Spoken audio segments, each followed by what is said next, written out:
와 울리는 괭과리가 되고, 사랑이 없으면 아무리 대단한 능력을 지녔다고 하더라도 헛되고 수고만 할 뿐이지, 수고만 할 뿐이다.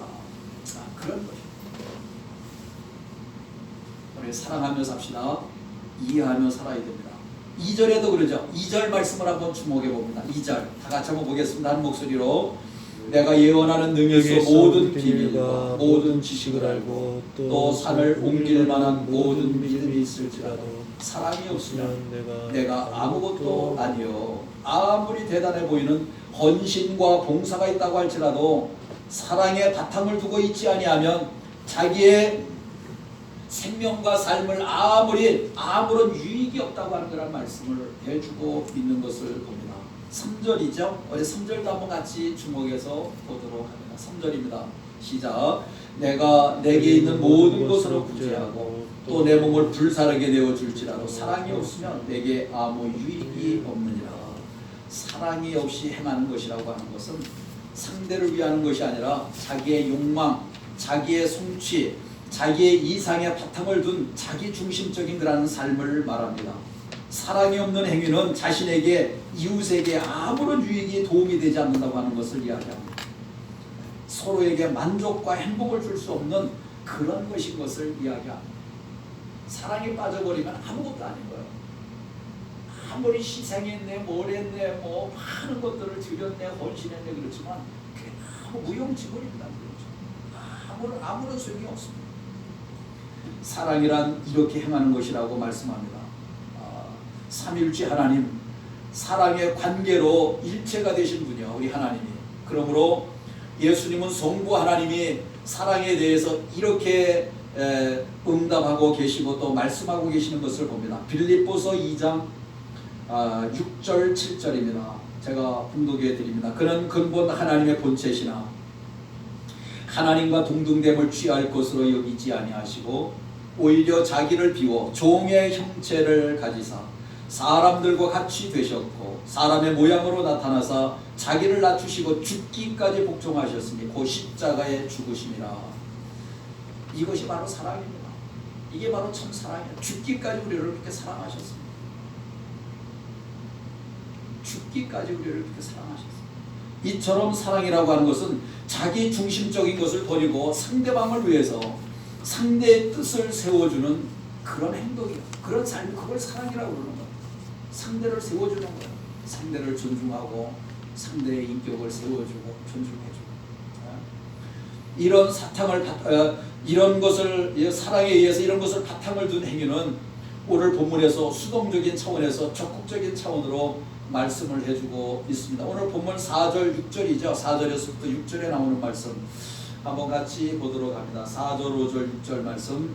사랑은 오래 참고 사랑은 온유하며 시기하지 아니하며 사랑은 자랑하지 아니하며 교만하지 아니하며 무례히 행치 아니하며 자기의 유익을 구하지 아니하며 성내지 아니하며 악한 것을 생각하지 아니하며 불의를 기뻐하지 아니하며 그런 내용의 말씀 계속해서 반복적으로 얘기합니다. 이게 뭡니까? 상대방을 배려한다는 거예요. 상대방을 배려한다는 거예요. 자기 행위를 신중하게 살펴서 상대방을 배려하고 그렇게 자기 행동을 이렇게 잘 처신한다는 거예요. 사람들은 상대에 대해서 배려감이 없이 거침없이 행동하는 그런 것을 활기차다, 박력이 있다 그렇게 말하는데 그런 게 좋은 것이 아니에요. 사랑이라고 하는 것은 사랑은 그 입장에서 보면 사랑의 입장에서 보면 그런 것들은 막 박력이 있다, 거침없이 행동하고 그런 것들은 미성숙한 행동이야.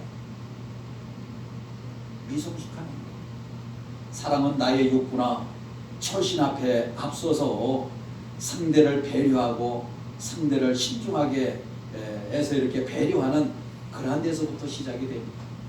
내가 이렇게 행동하면 상대방이 어떻게 할까? 상대방을 먼저 생각하는 그게 사랑입니다. 오늘도 바울은 능동적으로 사랑을 행하는 거라는 것에 대해서 말씀을 합니다. 오늘 6절 하반절에서부터 7절이죠. 진리와 함께 기뻐하고 모든 것을 참으며 모든 것을 믿으며 모든 것을 바라며 모든 것을 견디느니라. 여러분들 사랑은 진리와 함께 기뻐하는 것이에요. 사랑은 진리와 함께 기뻐하는 거예요. 진리와 함께 기뻐하는 거예요. 사랑은 단순히 상대를 배려해서 자신의 행동을 삼가하는 것을 넘어서 상대와 함께 적극적으로 진리를 추구하고 기뻐하는 거라는 것입니다. 진리가 무엇입니까? 하나님과 자신, 하나님과 자신, 그분의 말씀이 진리, 하나님의 말씀이 진리요. 하나님과 자신, 그분의 말씀이 진리. 주님의 말씀에, 하나님의 말씀에 그게 진리가 됩니다. 여러분들 사랑이란 하나님이 기뻐하시고 적극적으로 그분의 말씀을 이루어가는 거라는 것이 사랑입니다. 오늘도 사랑이 하나님의 말씀, 오늘도 성문화에서 우리에게 주신 하나님의 귀한 말씀을 들을 때마다 말씀을 마음에 되새기고 마음에 신비에 새기고 말씀을 쫓아서 살아가는 거란 삶이 사랑의 삶입니다. 주님이 기뻐하시는 거란 삶입니다. 사랑은 모든 것을 참는 것입니다. 여기에서 참는다고 하는 거란 말은 원문에서 덮는다 그런 의미요. 참는다, 덮는다. 사랑은 남의 허물과 약점을 덮어주는 거예요. 남의 허물과 약점이 보이나요? 그런 것을 덮어주는 사람은 그것은 그 상대방을 사랑할 줄 아는 사람이에요. 막 상대방의 허물이 보이고 막 그러면 그건 막 떠들고 다니는 사람들이 그건 안 됩니다. 상대방의 약점을 그렇게 막 들추고 상대방의 허물을 그걸 막 이웃에게 이야기하는 것을 즐거워하는 사람들이 있는데 사랑은 허다한 죄를 덮느니라 그렇게 말씀을 해주고 있습니다. 사랑은 허다한 죄를 덮느니라. 베드로전서 4장 8절이죠. 사랑은 하나님의 때를 기다리면서 이웃의 허물을 덮어주고 범사에 참을 줄 아는 그런 오늘도 아름다운 그런 신앙의 삶을 살고 달려가는 우리들의 신앙의 삶이 되기를 원합니다. 상대방의 허물이 보일 때 위에서 기도해주고 그 허물을 덮어주는 할렐루야. 그 얼마나 아름다운 모습인가. 막 약점 허물이 보이면 그걸 막 드러내고 떠벌릴 일이 아니라 나에게도 저런 모습이 있겠지. 상대방이 약한 모습을 보면서 위에서 기도해주고 바르게 세워지도록 그리고 그 허물을 덮어주고 목사님의 허물이 보이시나요? 목사님 위해서 기도해 주세요. 목사님의 허물이 목사님도 저렇게 행동한다고 목사님의 허물을 막 이야기하지 마시고 허물을 덮어주는 그 위해서 기도해 주는 얼마나 감사합니까? 사랑은 모든 것을 믿는 것이요. 사랑은 어떠한 경우에도 하나님과 이웃과 사랑이 가져올 그런 행복한 변화를 믿는 것입니다. 결코 쉽지 않습니다. 하나님의 사랑은 우리에게 거하면 가능합니다. 이 하나님의 사랑이 우리 안에 거하면 가능한 거예요. 여러분들 사랑의 원자탄을 아시나요? 사랑의 원자탄. 우리 손양한 목사님이 자기 두 아들을 살해하고 죽인 원수지요. 그를 자기의 양아들로 삼았습니다. 그를 공개 처형하고 그를 죽이려고 그러는데 붙잡아가지고 목사님 아들을 죽였습니다. 이놈이 막 붙잡혀가지고 그 사람 죽게 생겼습니다. 그때 이 아들을 용서해달라고 내 양아들로 삼게 자기 두 아들을 죽였는데 끝까지 믿고 용서해주고 그를 변화시켜서 자신의 양자로 삼아 이게 참 사랑의 자기 두 아들을 죽인 그 원수를 용서하고 그를 사랑하고 자기 양자로 삼았다니까 자기 아들로 삼았어요. 믿음의 승리를 보여주는 거란 얘기가 아닙니까? 오늘도 주님의 사랑이 있기에 손양원 목사님 자기 두 아들을 죽인 그를 양자로 삼았어요. 아들로 삼았습니다. 사랑은 모든 것을 바랍니다. 사랑은 환경이 어려울지라도 끝까지 소망을 잃어버리지 않습니다.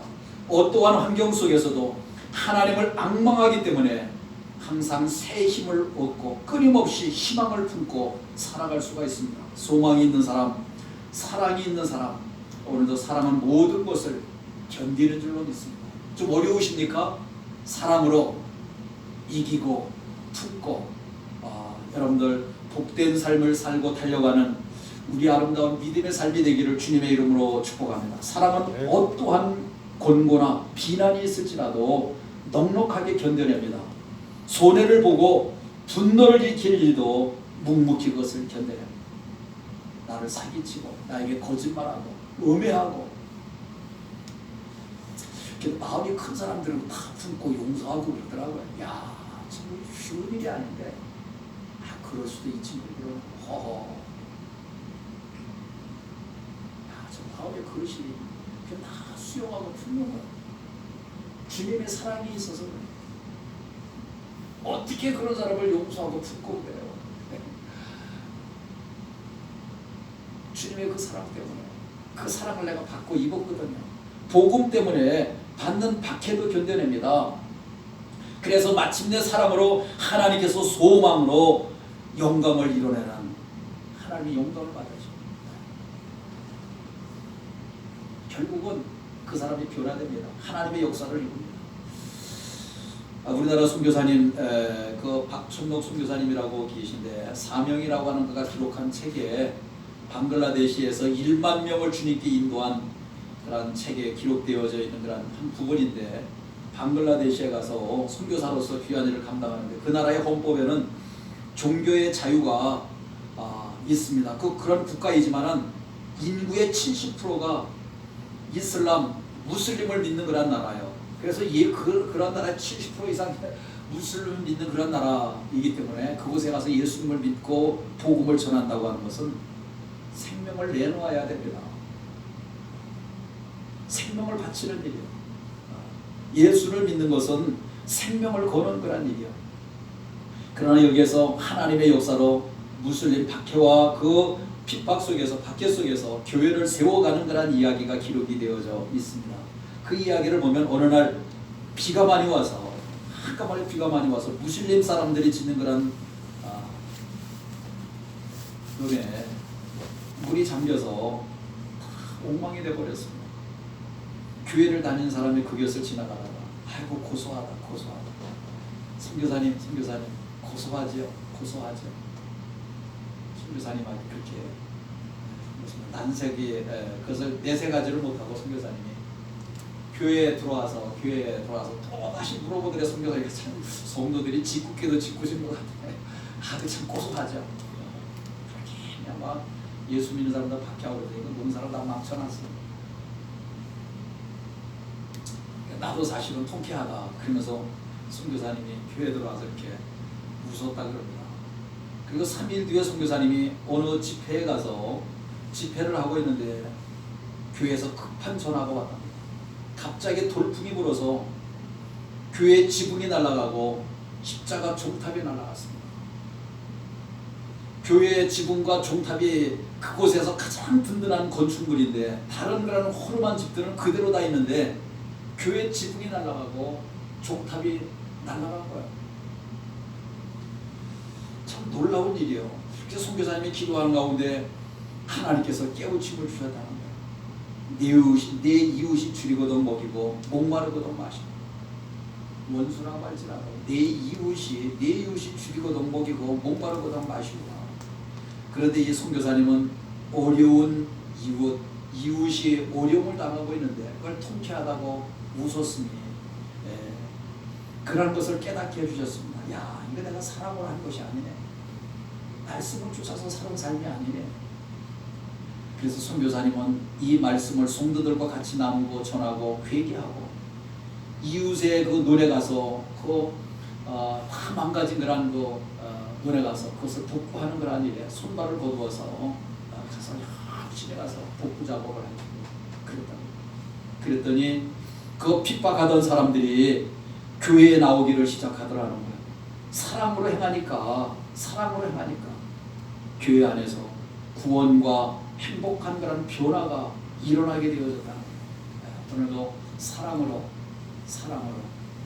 행할 때 우리가 주님의 제자이고 주님의 삶을 그렇게 살아가게 되어졌습니다. 주님이 우리에게 그렇게 사랑의 삶을 사셨듯이 그 사랑을 받은 우리가 그렇게 사랑의 삶을 살아갈 때 우리 도교읍이 변화되고 삼척시가 변화되고 우리 대한민국이 변화되게 될 줄로 믿습니다. 작은 것이지만 하나님의 말씀에 우리가 순종해서 주님이 우리를 그렇게 사랑하신 것처럼 우리도 사랑하면서 이해하고 원수가 줄이거든 먹이고 입히라는 거예요. 이웃이 어려움을 당하거든 가서 도우라는 거예요. 우리의 원수군 그거 생각하지 말고 그럴 때 하나님의 놀라운 역사가